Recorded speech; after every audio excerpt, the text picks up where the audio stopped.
1, 0. Liftoff. Atlas V takes flight, sending Lucy to uncover the fossils of our solar system. Tower clear.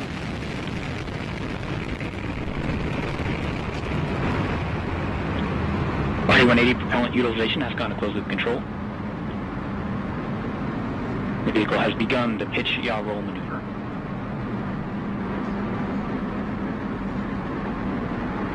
Now, 30 seconds into flight, vehicle is 0.6 miles in altitude, traveling at 939 miles per hour.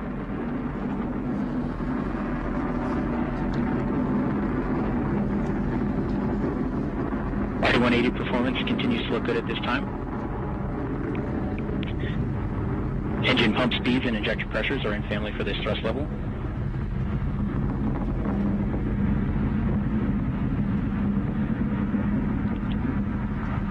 Atlas vehicle attitude remains stable at this time. Attitude rates are near zero in all axes. Now at T plus 70 seconds into flight, vehicle is 4 miles in altitude, 0.2 miles downrange distance, traveling at 1,200 miles per hour. Mach 1, Atlas is now supersonic.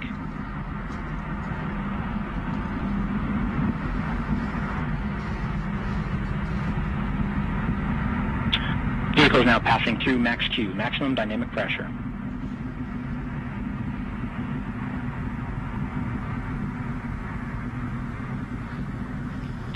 The vehicle is now throttling down slightly.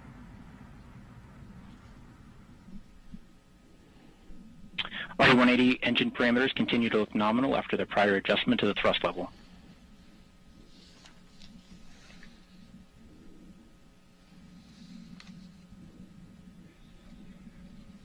Approximately 2 minutes remain in the Atlas booster phase of flight.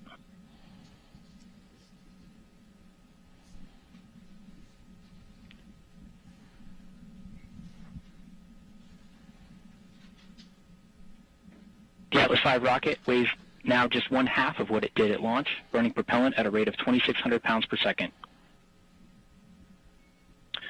Vehicle is now executing closed loop steering.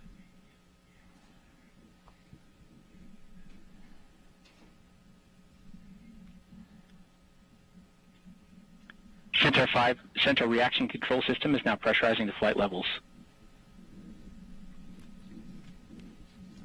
So beautiful launch sequence there. We do have another minute and a half or so to go with the booster in operation, getting Lucy. We're now just under 3 minutes into flight. Atlas is 33 miles in altitude, 59 miles downrange distance, traveling at 5,600 miles per hour.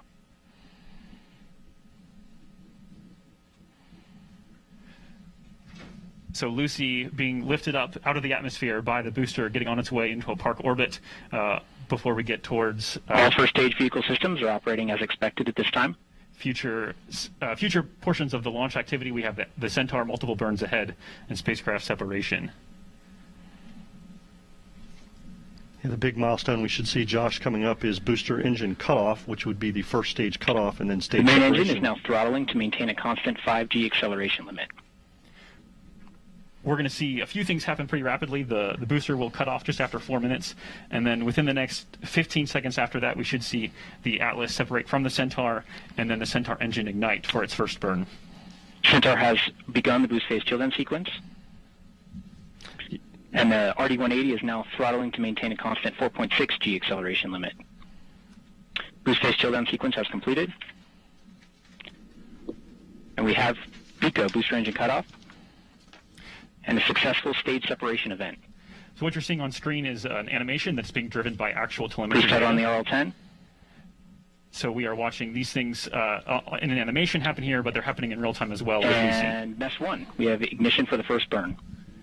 All right, so there we go. We should see the fairing jettison here. We have indication of good payload fairing jettison. And there we go. All right, Nick, so that wraps up the first round of major milestones here.